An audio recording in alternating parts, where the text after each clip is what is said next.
Father's day উপলক্ষে দেওয়া এক বার্তায় যুক্তরাষ্ট্রের প্রেসিডেন্ট ডোনাল্ড ট্রাম্প আবারও দাবি করেছেন যে যুক্তরাষ্ট্র এখন আগের যে কোনো সময়ের চেয়ে বেশি সফল অবস্থানে। চাকুরি, শেয়ার বাজার এবং সামরিক শক্তির সাফল্যের কথা তুলে ধরে তিনি বলেছেন, দেশ এখন সব ক্ষেত্রেই জয়ী হচ্ছে।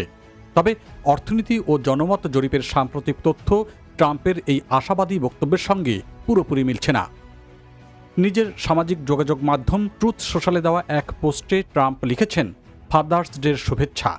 আমাদের দেশ দারুণ করছে। রেকর্ড সংখ্যক চাকুরি, রেকর্ড শেয়ার বাজার এবং ইতিহাসের সেরা অর্থনীতি। বিশ্বের সবচেয়ে শক্তিশালী সামরিক বাহিনী আমাদের। আমরা সব ক্ষেত্রেই জিতছি এবং আগের যে কোনো সময়ের চেয়ে বেশি। আর প্রেসিডেন্টের এই মন্তব্য এমন এক সময় এলো যখন নভেম্বরের মধ্যবর্তী নির্বাচনের আগে অর্থনীতি ও মূল্যস্ফীতি নিয়ে মার্কিন ভোটারদের উদ্বেগ এখন উচ্চ পর্যায়ে রয়েছে। ফলে ট্রাম্পের বক্তব্য রাজনৈতিকভাবেও বিশেষ গুরুত্ব পাচ্ছে। যুক্তরাষ্ট্রের শ্রম বিভাগ এবং অন্যান্য অর্থনৈতিক সূচক অনুযায়ী দেশটির শ্রমবাজার এখনও তুলনামূলকভাবে শক্তিশালী অবস্থানে। গত মে মাসে যুক্তরাষ্ট্রে নতুন করে প্রায় 1,72,000 কর্মসংস্থান সৃষ্টি হয়েছে। বেকারত্বের হারও ঐতিহাসিকভাবে নিম্ন পর্যায়ে গেছে। একই সময়ে প্রধান শেয়ার বাজার সূচকগুলো রেকর্ড উচ্চতার কাছাকাছি অবস্থান করছে। তবে এর পাশাপাশি মূল্যস্ফীতি এবং জীবনযাত্রার ব্যয় সাধারণ মানুষের জন্য এখনও বড় উদ্বেগের কারণ হয়ে রয়েছে। বিশেষ করে ফেব্রুয়ারির শেষ দিকে ইরান যুদ্ধ শুরুর পর থেকে যুক্তরাষ্ট্রে জ্বালানি তেলের দাম প্রায় 40% পর্যন্ত বেড়েছে। আর এর প্রভাব পড়েছে পরিবহন খরচ থেকে শুরু করে নিত্য প্রয়োজনীয় পণ্যের বাজারেও। সাম্প্রতিক অর্থনৈতিক তথ্য বলছে, ভোক্তাদের ব্যয় করার প্রবণতা এখনও টিকে থাকলেও মানুষের আস্থায় বড় ধরনের দুর্বলতা রয়েছে।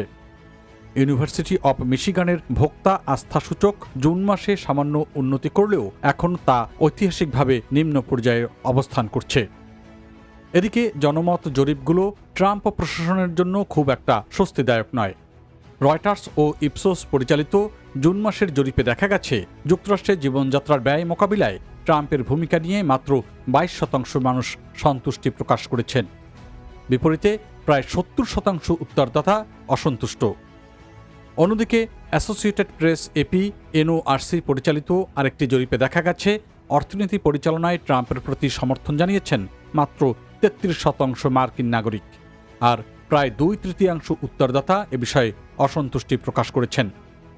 রাজনৈতিক বিশ্লেষকদের মতে, মধ্যবর্তী নির্বাচনে প্রেসিডেন্টের জনপ্রিয়তা এবং অর্থনৈতিক পারফরম্যান্স গুরুত্বপূর্ণ ভূমিকা পালন করবে। বর্তমানে প্রতিনিধি পরিষদ এবং সিনেট এই দুই কক্ষেই রিপাবলিকানদের সংখ্যাগরিষ্ঠতা রয়েছে। তবে অর্থনীতি নিয়ে জন অসন্তোষ অব্যাহত থাকলে আগামী নির্বাচনে এই অবস্থান ধরে রাখা রিপাবলিকানদের জন্য কঠিন হয়ে যেতে পারে বলে মনে করছেন অনেকেই।